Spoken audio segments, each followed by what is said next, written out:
Hey guys, Ben here, honeydohomestead. I'm shooting on the other side of the house because it is bright and it is a warm day.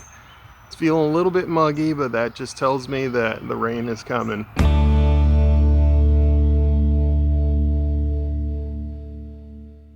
I wanted to talk to you guys a little bit about taking care of your chickens, especially your egg-laying hens, in more ways than just giving them water and giving them layer feed. Technically, that's all you really need to do, right? If you just want eggs and you just want hens, put them in a safe place so predators don't get to them, give them layer feed, give them water, and they're kind of like cats. They'll eat when they want to, they'll lay their eggs. Cats don't lay eggs though. and that's pretty much it. But I'm of the mindset that I would like chickens to recognize me, to accept me, and it's especially important here at the homestead because we live on a relatively small acreage here. If you know, I'm pretty close to town, and so we get a lot of traffic coming through here. Because we're close to town, I can't allow the chickens to free range, and honestly, I wouldn't want them to because we are so close to a major road. It would be a death sentence for them because chickens don't know what a car looks like until it's too late. Certainly one that's moving. But in the event that they do get out of the run, I want to be able to entice them back. I want the chickens to know that when they see me, that it's a positive experience, right? Not necessarily that I always have food for them, but that I can call them back if I need to. If I rattle a bucket with a little feed or some treats in it, they'll know, hey, Candyman's here, and they'll come running. And that's a great way to try to call them back in scenarios where potentially they get out, they might be in a dangerous situation that they don't realize. It's a good way to get them back into the run. On top of that, I like happy chickens. I think it's cool to go out to the garden or go out to see them and they get a little bit excited. You know what I mean? I think it's cool. I don't know that they appreciate it because they are just chickens, but there's something in their little chicken brains that tells them this guy means a positive experience. That, to me, is a byproduct of supplemental foods. It's not just about going out there and filling their feeders with layer feed and walking away. So let's talk about some of the different feeds that I do provide to my chickens. One of those feeds is a byproduct of where I'm living. On this particular property, when we cleared this land was overrun with kudzu.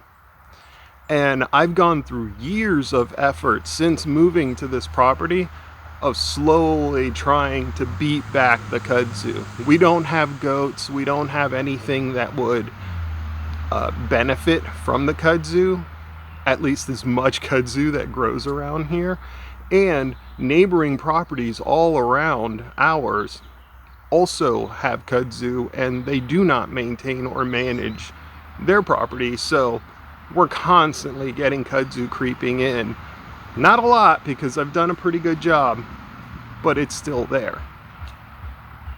The one benefit is kudzu is actually pretty nutritious. Kudzu originally was brought to the United States as a form of erosion control and animal feed.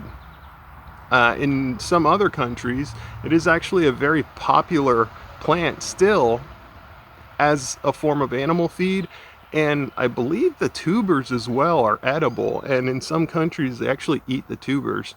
I'm not sure how they prepare it, but it's not toxic. And the leaves themselves, the very young leaves, I've heard of people making sort of cooking them almost like a spinach, or possibly even using them in salads. I have not gone that far as to try to consume kudzu myself, but I do know it does make a great animal feed.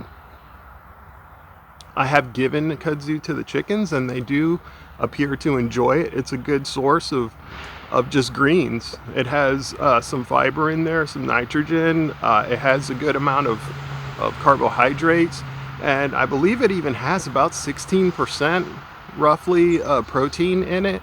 So throughout the spring and summer months, kudzu is actually a pretty good supplement just to switch things up and give them something to scratch on the ground as opposed to just eating out of a feed trough.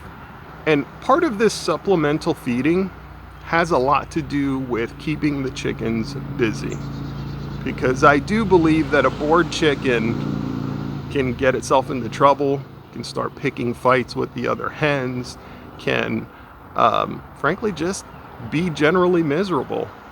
And I think that giving them a reason to do what they do best, which is scratch around, is always a good thing. I'll often throw some fresh wood chips into the run and sprinkle something on top of it, and that just gets them excited to go in there and start scratching those wood chips up, spreading it around throughout the run. To this day, in all the time that I've owned these hens, I've never actually had to spread any mulch. I just dump it in a pile right at the doorstep, and they'll go ahead and spread it out for me. They love it. Another form of scratch or supplemental feed that I do provide is black oil sunflower seeds. I think it's an easy one. You can get a big bag of that stuff for pretty cheap, and I don't give it a lot of it to them, but I do kind of sprinkle it around again in the run, give them something to scratch, give them something to really dig for and just have fun with it and get another good source of fiber, good source of protein out of those sunflower seeds. The oils in the sunflower seeds are also great for the feathers and just overall for their health. Again, they don't need it, but I think they want it. They certainly act like they want it whenever I throw some in there.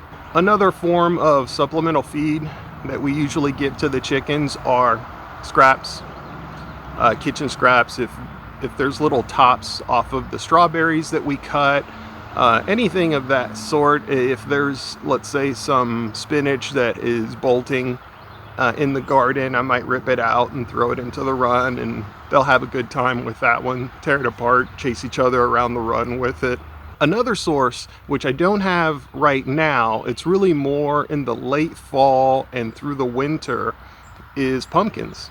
Once we're done using them for decoration, as long as they're still in good shape, we'll crack them open and sort of feed those throughout the late fall and throughout the early winter to the chickens. I'm told it's sort of a natural dewormer, which is always positive. I don't rely on that, but luckily our chickens have never had worms. I will say we always try to keep a very clean run, and we always try to keep a very clean coop.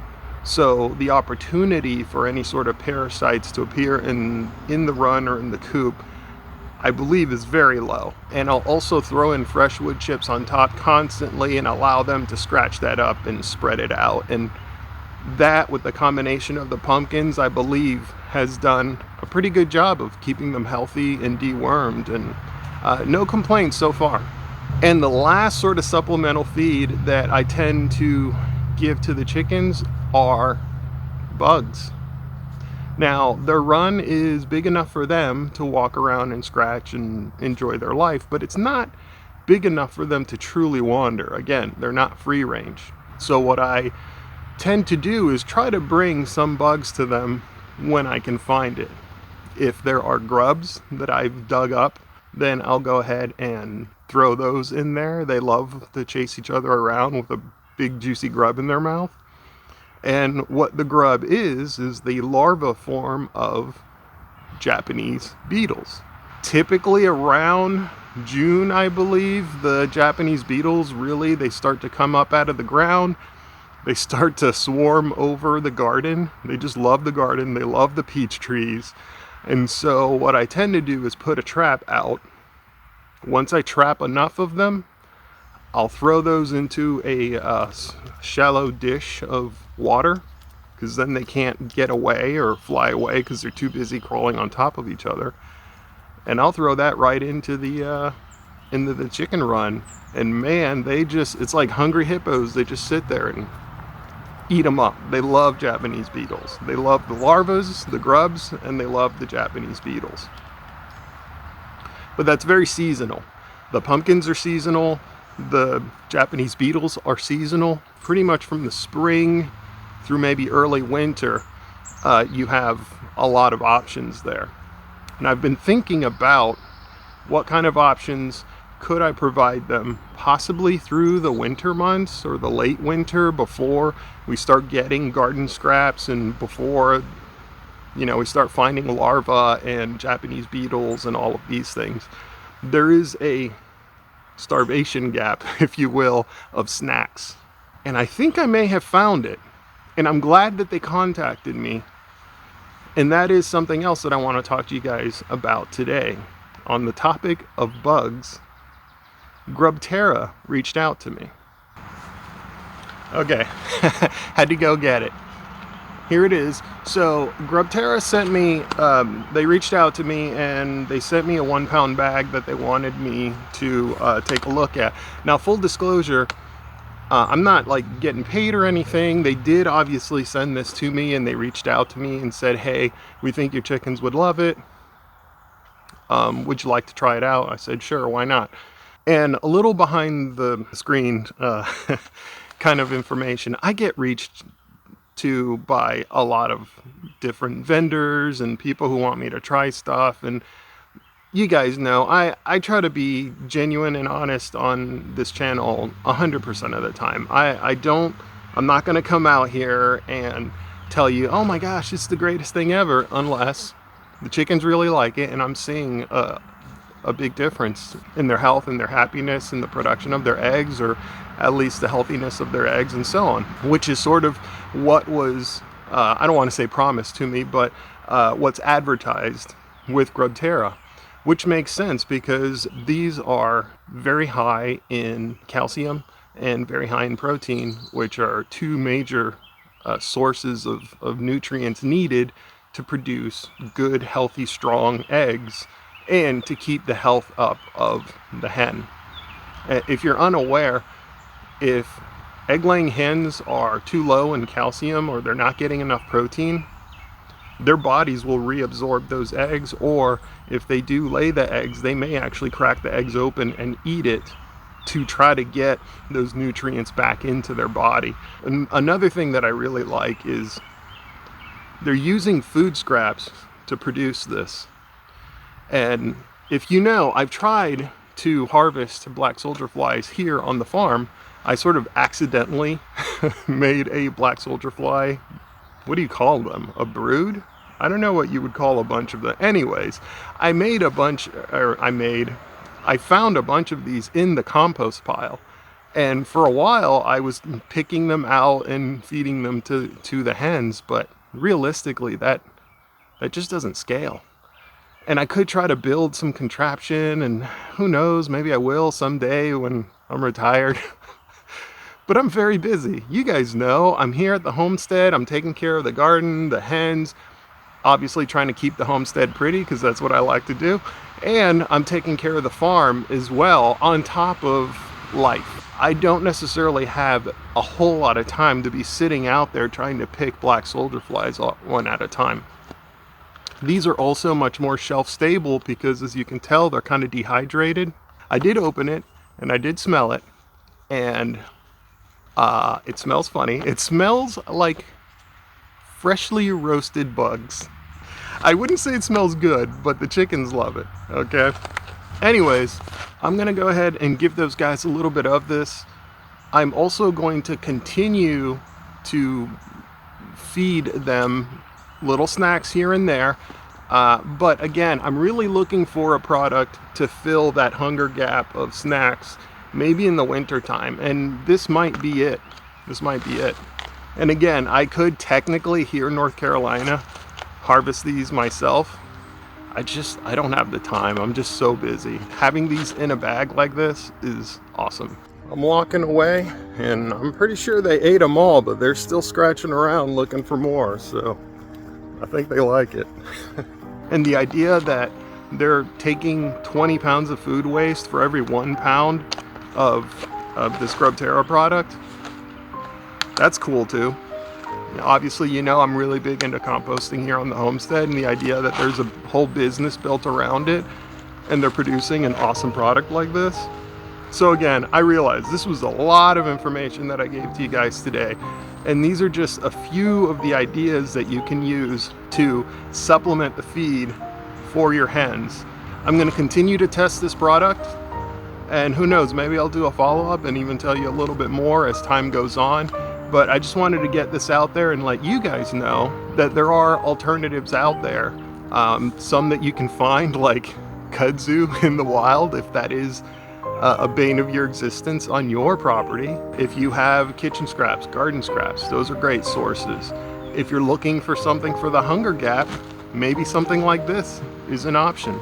I know some people use mealworms as well, but apparently the black soldier flies are way healthier, higher levels of protein, higher levels of calcium, and so on, and made in the USA. They're out in New Jersey, which is awesome. So anyways, all of that to say, you guys be good. I'll see you on the next one.